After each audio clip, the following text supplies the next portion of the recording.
Goeienaand, vriende. Welkom so aan die einde van 2025. Oor 'n paar oomblikke begin 2026, 'n nuwe jaar met nuwe uitdagings. Dit voel vir my hoe ouer 'n mens word, hoe vinniger gaan tyd verby en soos ons oë uitfees, 2026 ook verby.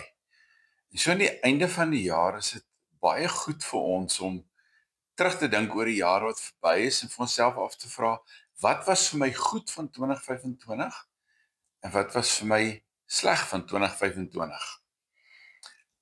Die belangrikste vraag wat ons onsself kan afvra so aan die einde van die jaar is, het ek in 2025 nader aan die Here gegroei? En ken ek hom beter en kan ander meer van Jesus in my lewe sien, so aan die einde van 2025 as aan die begin? Dit is baie goed om so oor die lewe na te dink en oor die jaar na te dink, en dis presies wat Dawid gedoen het in ons Psalm wat ek vanaand vir ons wil lees. Ek gaan hom so in stukkies opbreek. En ons gaan vanaand lees uit Psalm 143 uit. Dawid kom uit 'n baie moeilike tyd uit. En dan skryf hy hierdie, hy sê, Here, hoor my gebed, luister na my smeekgebed, antwoord my in u trou, in u geregtigheid. Moet net nie u diensknegt voor die gereg daag nie, want niemand wat leef is voor u regverdig nie. Ja, vyande agtervolg my, hulle verpletter my lewe teen die grond. Hulle laat my woon in donker plekke, soos mense wat lankal dood is. My gees in my weifel, in my binneste is my hart verbuisterd. Ons sien hierso dat Dawid baie deeglik bewus is van sy sondige natuur, en dat hy alleen dankse die genade van die Here na hom toe kan gaan. En dan leer ons ook hier by Dawid in die res van die Psalm, dat Dawid baie eerlik met die Here omgaan. Hy erken sy eie sondigheid. Hy is ook nie bang om vir die Here te sê, Here, ek twyfel, my hart is verbuisterd nie. Ons kan met absolute eerlikheid ons diepste wese met die Here deel, en hy hou baie daarvan as ons met hom eerlik is. En dan doen Dawid iets wat ons so aan die einde van die jaar goed moet dink, goed moet doen. Hy dink aan die belewennisse wat hy met die Here gehad het. Ons lees hier in vers 5, dat hy sê, ek dink aan dae lank gelede. Ek mymer oor al u dade. Hy dink daaroor na. Oor die werk van die hande dink ek na. Ek strek my hande uit na u. My diepste wese smag na u soos dorgrond. Dawid dink in hierdie geestelike worsteling waarin hy is, terug in sy lewe, en hy dink aan wat die Here al alles vir hom gedoen het, en al die uitkomste wat die Here vir hom gegee het. Ek vermoed dat Dawid onder andere gedink het aan die leeu en die beer wat hy doodgemaak het, wat sy skape aangeval het. Ek vermoed dat hy teruggedink het aan die tyd toe die Here Goliat aan hom oorgegee het. En Dawid draai so na die Here en hy strek sy hande weer in gebed na die Here toe uit, want hy begeer om weer die vrede van die Here te dink. En hoe meer hy terugdink in die dae en die uitkomste wat die Here gegee het, sien ons hier hoe meer word sy verlange na die Here meer intens. En dan gaan hy verder in vers 7 en hy sê, U moet my gou antwoord, Here. My gees is gedaan. Hy is reg moeg, vriende. Moet tog nie gesig vir my verberg nie. Dan word ek net soos hulle wat in die put afdaal. Laat my in die môre van u troue liefde hoor. Dawid is op. Sy gees is gedaan, lees ons hier. Hy wil weer van die Here se liefde hoor. Hy weet nie, of hy weet dat hy in sy eie krag nie verder sal kan aangaan nie, en daarom draai hy opnuut na die Here toe. Want hy weet, hy kan die Here vertrou, en hy weet die Here kan uitkoms gee.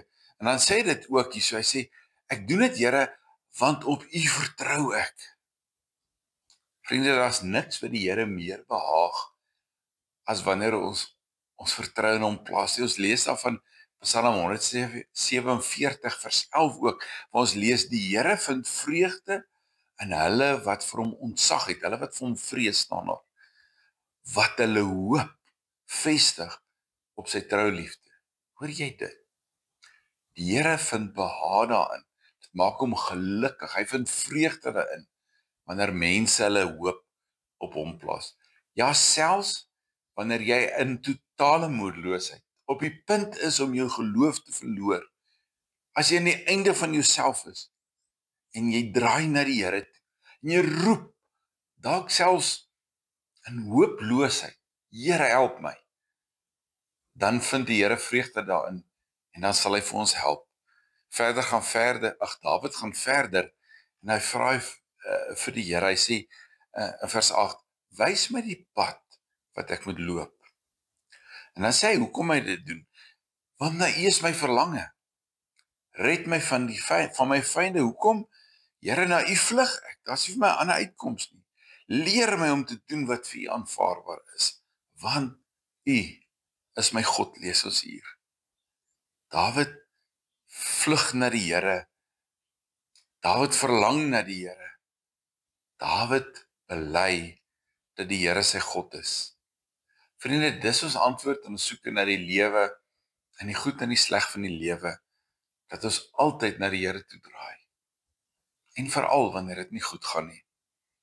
Daarom kan ons so aan die einde van hierdie jaar en met die aanpak van 2026 na die Here toe draai en vir hom vra, Here, help vir ons, soos Dawid hier vra. Hy sê, Here, wys my die pad wat ek moet loop.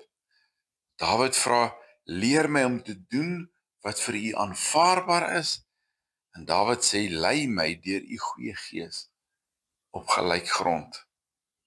En dan sê hy, hoekom hy dit vra? Here, ter wille van U naam, Here, moet U in my in die lewe hou. Deur U regverdige optrede, moet U my uitlei uit die nood.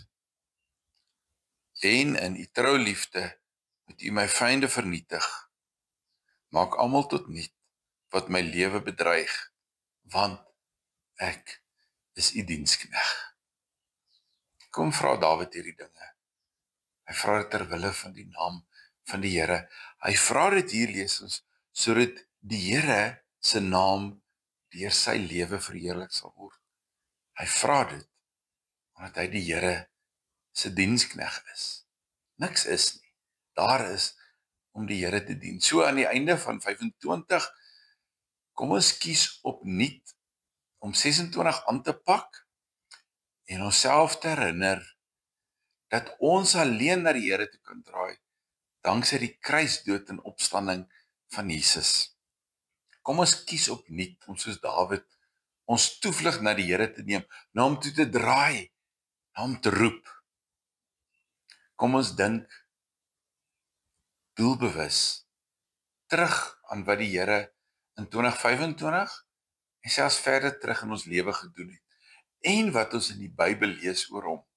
Want vriende, daar's niks wat my so bemoedig as wanneer ek in die oggende stilte tyd hou en God se woord lees en opnuut herinner te word aan die goeie, die ongelooflike goeders wat die Here in die Bybel gedoen het. Dit gee weer vir my hoop en maak my geloof sterk.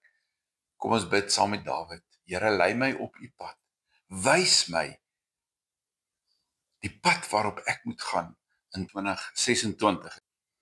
En kom ons vra vir die Here, Here, help my om nie meer vir myself te leef nie, maar alleen vir U te leef. Kom ons bid saam. Here Jesus, ons kom so aan die einde van 2025 en ons dank U. Ons dank U dat ons hier is. Ons dank U vir U genade. Ons dank U vir U liefde. Dankie dat U ons tot hier toe gedra het. In die goed, maar ook in die sleg. Here, as U nie vir ons genadig was nie, sou ons nie vanaand hier gewees het nie. Daarom, Here, draai ons na U toe vir 2026. Ons wil sê, Here, hier is ons. Neem ons in besit.